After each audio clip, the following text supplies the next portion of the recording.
Hello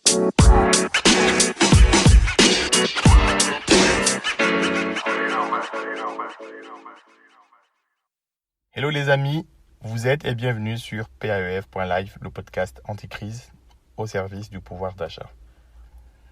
J'adresse un grand merci aux ambassadeurs de PAEF.live qui ont fait fonctionner le bouche à oreille, qui ont recommandé à leurs proches le podcast. J'ai eu pas mal de feedback suite à l'épisode sur l'assurance obsèque et je vous en remercie infiniment. Merci pour votre mobilisation. N'oubliez pas de poser vos questions personnelles sur www.paef.live rubrique contact. Un plaisir pour vous y répondre. En complément de l'épisode sur comment profiter de votre épargne de votre vivant tout en protégeant vos proches, je viens compléter ce sujet qui est l'épargne et la transmission de l'épargne avec un épisode sur comment l'assurance vie vous permet de transmettre votre patrimoine pour renforcer la protection de vos proches. Cet épisode ne revient pas sur la définition de l'assurance vie. En revanche, cet épisode va utiliser l'assurance vie comme un véhicule pour équilibrer vos avoirs financiers, un véhicule pour équilibrer votre épargne, utiliser l'assurance vie également pour transmettre votre patrimoine à vos proches. Avant tout, sachez que l'assurance vie est le placement préféré des Français. Et il y a bien des raisons. Ce n'est pas réservé en fait aux fortunés. Même si les séries TV la décrivent comme étant une solution que les héritiers vont, entre guillemets, zigouiller un membre de leur famille pour en hériter.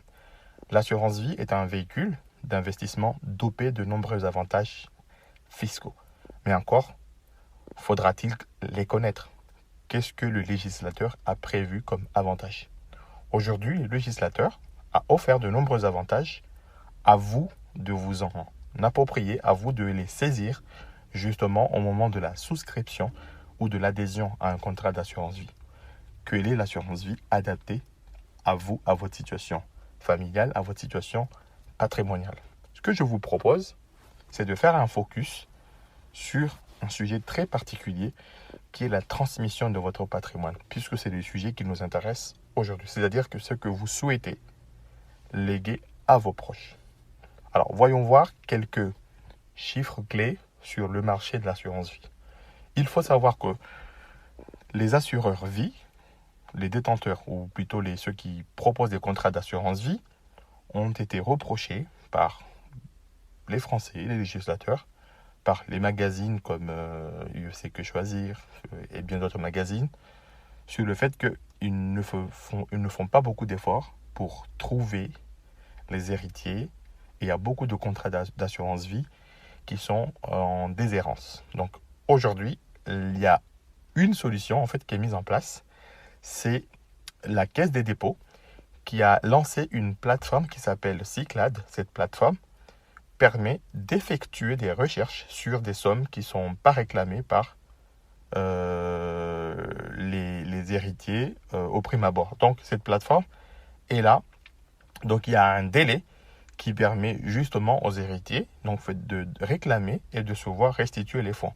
Si au-delà d'une durée, en fait, au-delà de 30 ans, il n'y a pas eu réclamation, les fonds sont récupérés par l'État ou les collectivités locales. Donc il y a une loi qui encadre justement cette notion de déshérence, c'est la loi Eckert du 1er janvier 2016. On a estimé qu'il y avait 5,5 milliards qui sont oubliés donc à la Caisse des dépôts. Donc, et bientôt, il y aura en fait un fichier national qui s'appelle Ficovi. Ce fichier permet en fait aux héritiers donc de consulter cette base de données et de savoir s'il y a un proche qui avait souscrit un contrat d'assurance vie. On sait jamais, peut-être que vous avez une tante fortunée qui a laissé un contrat et que vous ne le savez pas. Donc, pour revenir en fait à notre solution qui est la transmission en fait de patrimoine, sachez que l'assurance vie dans sa gestion de patrimoine aujourd'hui offre de nombreuses souplesses. Il y a une flexibilité dans la gestion du contrat. À savoir, donc la première des souplesses, c'est la transférabilité du contrat au sein du même assureur. Si vous avez un contrat chez un assureur, un vieux contrat, un ancien contrat, par exemple au monosupport, il est possible de le transférer si vous restez chez le même assureur. Et cela est possible tout en conservant ce qu'on appelle la date d'ouverture qui offre ce qu'on appelle les avantages fiscaux. La deuxième souplesse qu'offre un contrat d'assurance vie, c'est la gestion de la clause bénéficiaire. Donc cette clause bénéficiaire, c'est l'endroit dans le contrat où on désigne ce qu'on appelle les bénéficiaires. Donc les bénéficiaires peuvent être des héritiers, peuvent être des personnes de votre choix. Et attention, il y a juste un élément à prendre en compte, c'est bien évidemment à ne pas léser vos héritiers, on va dire naturels, ou vos héritiers légitimes, tout simplement parce que si vous le faites, vous pouvez en fait par la suite voir une réclamation de vos héritiers, ce qu'on appelle les héritiers réservataires, qui viendront mettre en cause cette clause bénéficiaire. Donc avant de faire quoi que ce soit, je vous conseille également de solliciter l'avis ou le conseil de votre notaire qui va vous éclairer sur ce que vous devriez faire sur cette clause.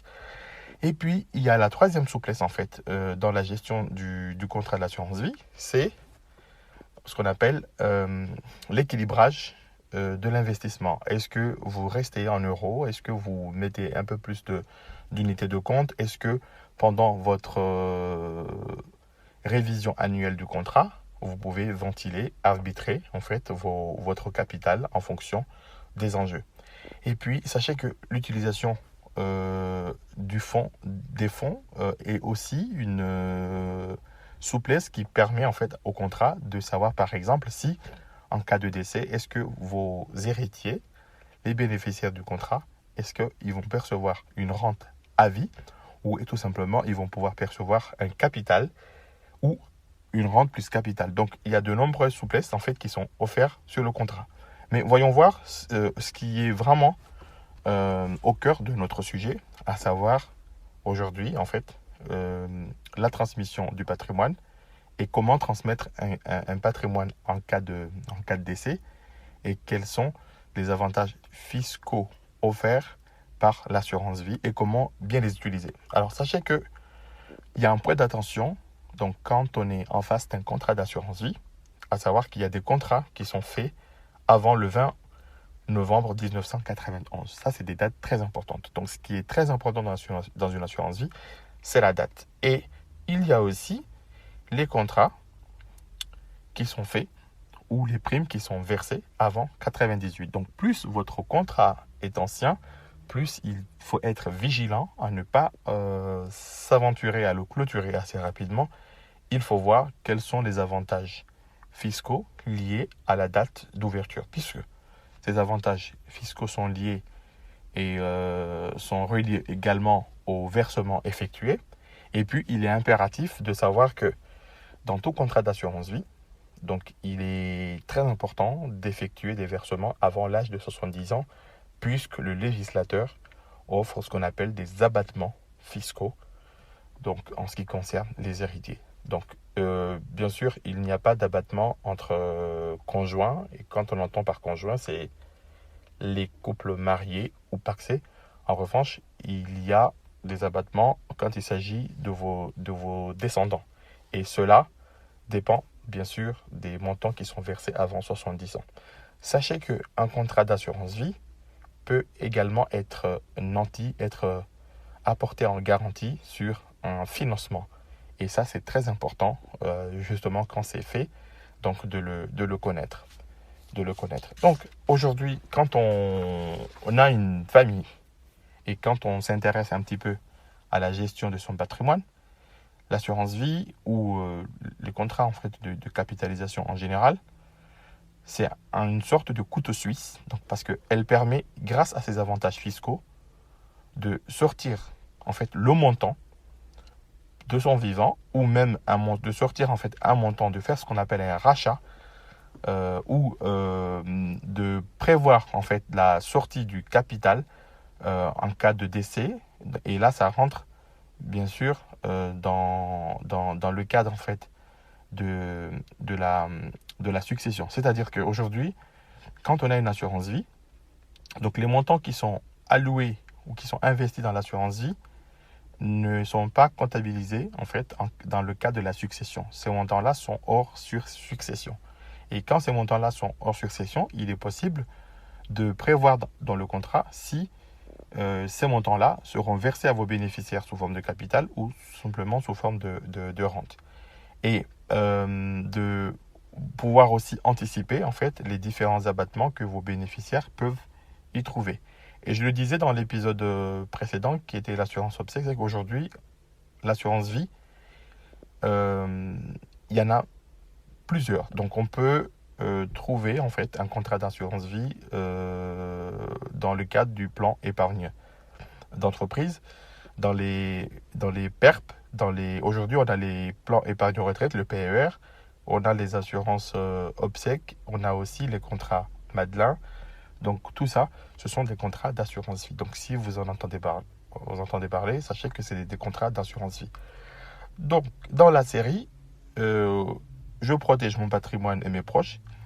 L'assurance vie est une enveloppe fiscale qui est optimisée et qui mérite d'être ajustée au moins une fois par an en fonction des moments de vie. Ça peut être une naissance, ça peut être un décès, ça peut être des changements de situation professionnelle, ou tout simplement une acquisition de patrimoine.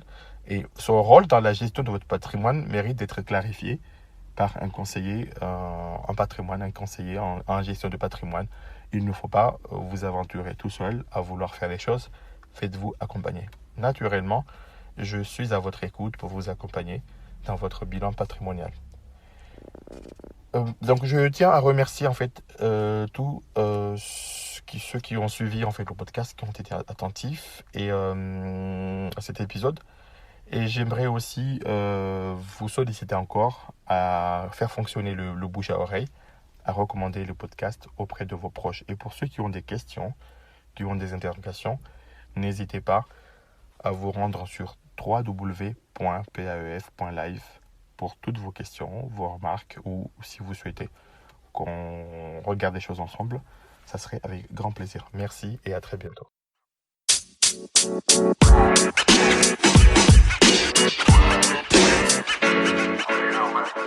You know, man.